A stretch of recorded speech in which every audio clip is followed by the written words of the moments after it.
हज़रत आयशा सां निकाह रसूलुल्लाह सल्लल्लाहु अलैहि वसल्लम जो अल्लाह जी मर्ज़ी सां थियो हो। जी रिवायत है रसूलुल्लाह सल्लल्लाहु अलैहि वसल्लम के अल्लाह तबारक व तआला हज़रत जिब्रील अमीन ख़्वाब में मोकिलियो। ख़्वाब में रेशम जे कपड़े जे अंदर एक तस्वीर खणी करे रसूलुल्लाह सल्लल्लाहु अलैहि वसल्लम के ॾेखारी। रसूलुल्लाह पुछा कई, ए जिब्रील ही तस्वीर कंहिंजी आहे या केरु आहे? हज़रत जिब्रील अमीन अर्ज़ कयो, अल्लाह जा हबीब या उहा औरत आहे जेकी मुस्तक़बिल में तव्हांजी घरवारी थींदी, उम्मुल मोमिनीन थींदी, जंहिंखे अल्लाह मक़ाम ऐं मर्तबो अता कंदो। मालूम थियो हज़रत आयशा सां निकाह अल्लाह तबारक व तआला जी वही ऐं मर्ज़ी जे मुताबिक़ थियो हो। ऐं हज़रत आयशा सां निकाह नंढड़ी उमिरि में थियो हो। इन में कई हिकमतूं आहिनि। हिकिड़ी हिकमत अर्ज़ कयां थो, अल्लाह तबारक व तआला रसूलुल्लाह सल्लल्लाहु अलैहि वसल्लम के आलमी पैगंबर बणायो हो।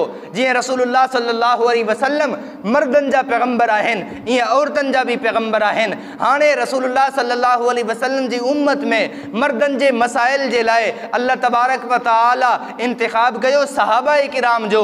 सहाबाए किराम के कमाल दर्जे जो हाफ़िज़ो अता कयो। सहाबाए किराम रसूलुल्लाह जी सीरत के, रसूलुल्लाह जी शरीयत मां मसाइल के महफूज़ करे उम्मत ताईं पुॼायो। ज़रूरत इहा हुई रसूलुल्लाह सल्लल्लाहु अलैहि वसल्लम जी घरेलू ज़िंदगी भी उम्मत जे साम्हूं अचे। रसूलुल्लाह सल्लल्लाहु अलैहि वसल्लम जी उम्मत मां जेके औरतूं आहिनि, उन्हनि जे लाइ जेके मसाइल आहिनि, उन्हनि जी रहनुमाई भी खपे पई। इन जे लाइ भी हिकु अहिड़ी औरत खपे पई जेका ज़हीन हुजे, जेकी होशियार हुजे, जेकी चालाक हुजे, जेकी रसूलुल्लाह खां इल्म सिखी करे उम्मत के सेखारे, उम्मत के ॿुधाए त उम्मत जी औरतुनि जा मसाइल कहिड़ा आहिनि ऐं रसूलुल्लाह जी घरेलू ज़िंदगी कहिड़ी आहे। इन जे लाइ अल्लाह साईं इंतिखाब कयो हज़रत आयशा सिद्दीक़ा जो।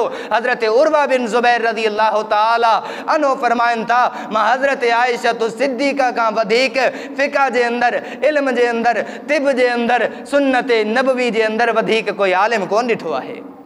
एतरी वधीक हज़रत आयशा सिद्दीक़ा आलिमा हुई ऐं रसूलुल्लाह सल्लल्लाहु अलैहि वसल्लम जी उन घरेलू ज़िंदगी के महफूज़ करे उम्मत ताईं पुॼायो आहे।